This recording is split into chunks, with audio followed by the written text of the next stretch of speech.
Você tem uma perspectiva de como isso funciona em outros países? Essa questão dos tempos médios de produção, os materiais, isso é uma coisa universal?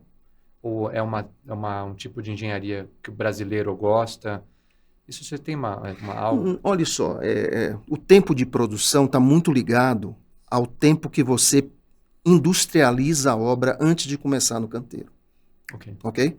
Então você pode fazer uma obra, na época da pandemia, você deve ter visto vários, né, é, clipes, vídeos de hospitais na China que os caras faziam em 30 dias, construíam Sim.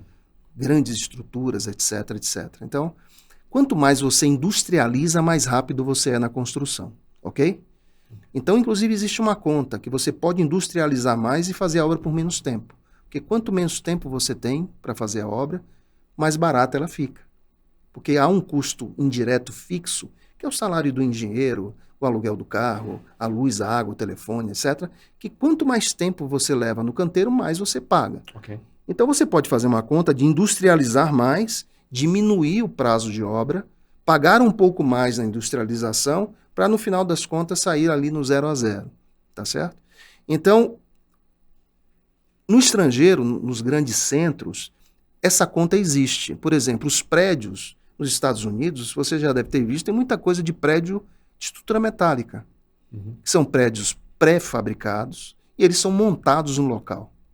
Aqui no Brasil, você cansa de ver prédios onde a gente faz o escoramento, faz a forma de madeira, coloca o aço dentro, vem, coloca o concreto, né? Depois tira essa forma, vem fazendo as alvenarias. Ou seja, o nosso processo no Brasil, ele é mais artesanal do que nos outros países. Então a gente gasta mais tempo para construir do que em outros países. Uhum. Até aí tudo bem? Sim. Mas por que o nosso processo não é 100% industrializado?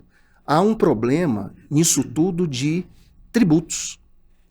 Na hora que você industrializa um prédio fora do canteiro de obras e leva esse produto industrializado para o canteiro de obras, você tem uma incidência enorme de tributos. É Então, mesmo? às vezes, e quase sempre das vezes, é bem mais barato você produzir no local do que você produzir o pré-moldado de concreto em Jundiaí e trazer para São Paulo. E tem outro problema, você não consegue entrar em São Paulo, né? Você Para tudo na pega uma marginal ali, né? carreta, coloca ali 3, 4, 10 pilares enormes de concreto e vem entrar em São Paulo para você ver. Primeiro que existe restrição de caminhão na cidade de São Paulo. Então, de dia você não pode circular de 5 da manhã até 10 da noite com caminhão no centro de restrição de São Paulo. E aí, na hora que chega 10 da noite, você não pode fazer barulho, porque você incomoda a vizinhança. Então, você fica num dilema seguinte: industrializar na cidade de São Paulo a construção é uma coisa assim que a gente não vai conseguir nunca fazer na plenitude, Tá. né? Então a gente tem que dosar esse tipo de coisa. Então algumas coisas são industrializadas, coisas que não dá hoje mais para fazer em canteiro de obra, como esquadria, por exemplo. Em 1983, quando entrei na construção civil, eu fazia esquadria dentro da obra, eu fazia a porta dentro da obra, Ok. eu revestia a porta dentro da obra, né? Hoje em dia, não, a gente vai ter que comprar, porque não tem nem espaço nos canteiros para fazer isso mais. Então, a gente tem que medir o espaço que tem no canteiro com a tributação. Então, quanto mais a gente manufaturar dentro da obra, mais barato fica o projeto. Isso, os tributos que incidem aí, quais seriam?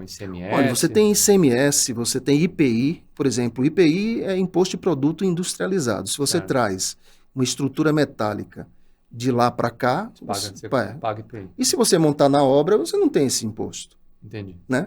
E você tem que pagar ainda o ICMS de circulação dessa mercadoria, né?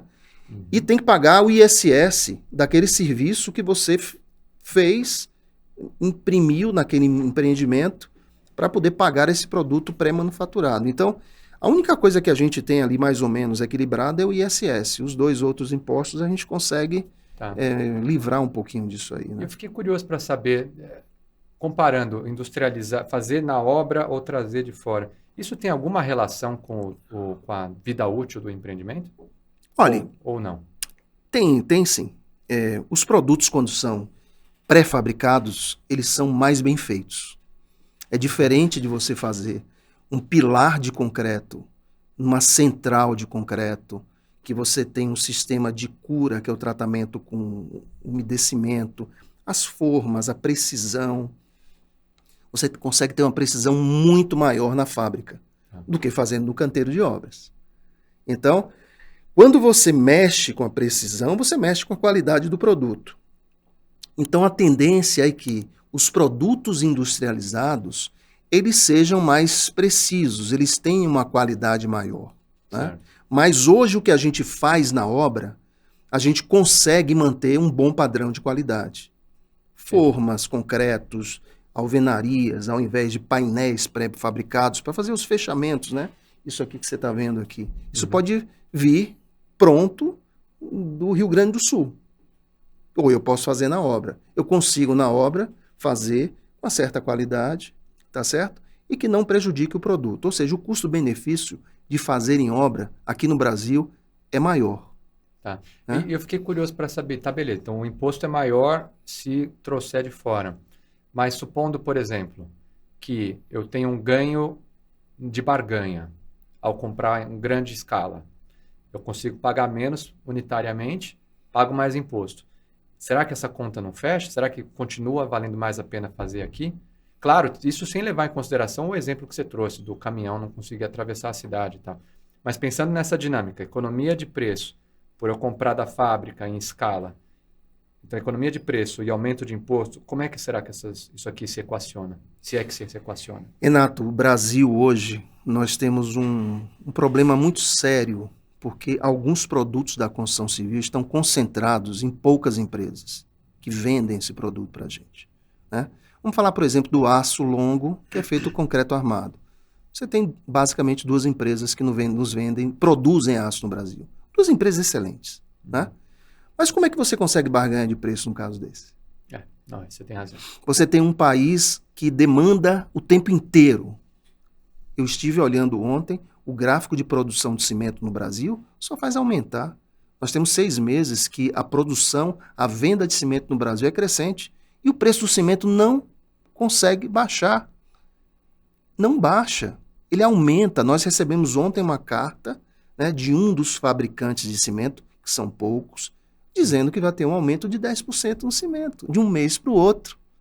Né? Descorrelacionado com a inflação. Completamente. Né? Completamente descorrelacionado com a inflação. Então, você não consegue hoje barganha nos principais produtos da construção civil. Entendi.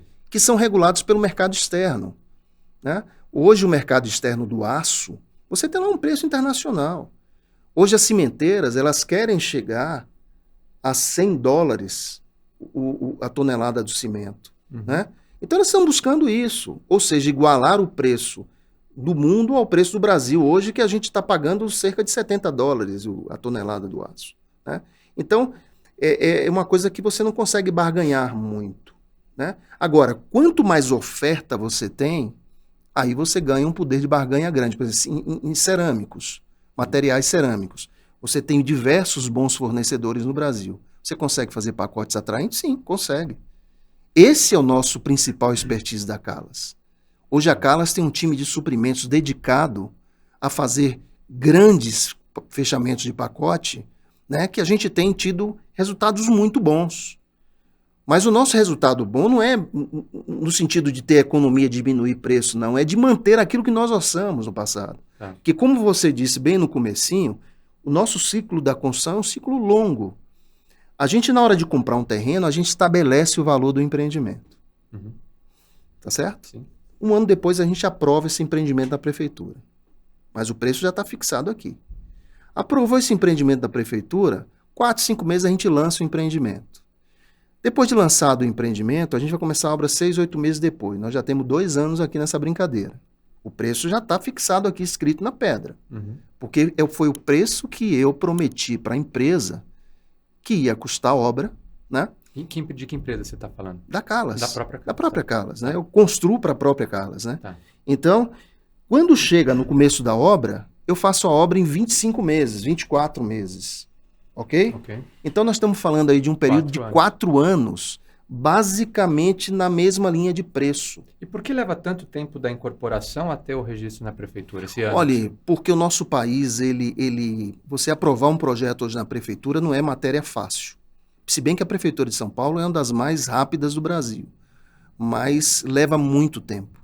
Mas antes de aprovar o projeto na prefeitura, a due diligence que nós fazemos, ou seja, a investigação que a gente faz para comprar o terreno, tanto a investigação técnica, investigação legal, cartorária daquele empreendimento, levam uma série de tempo. A gente cumpre todas as condicionantes de contrato para daí começar a fazer o projeto, para daí aprovar esse projeto na prefeitura. Então, essa etapa eu estou falando para você 1 ano, mas 1 ano é com muita correria. É mesmo? 1 ano ainda é o melhor tempo possível de você comprar e lançar, porque leva às vezes até mais do que isso, tá certo? Na maioria das vezes.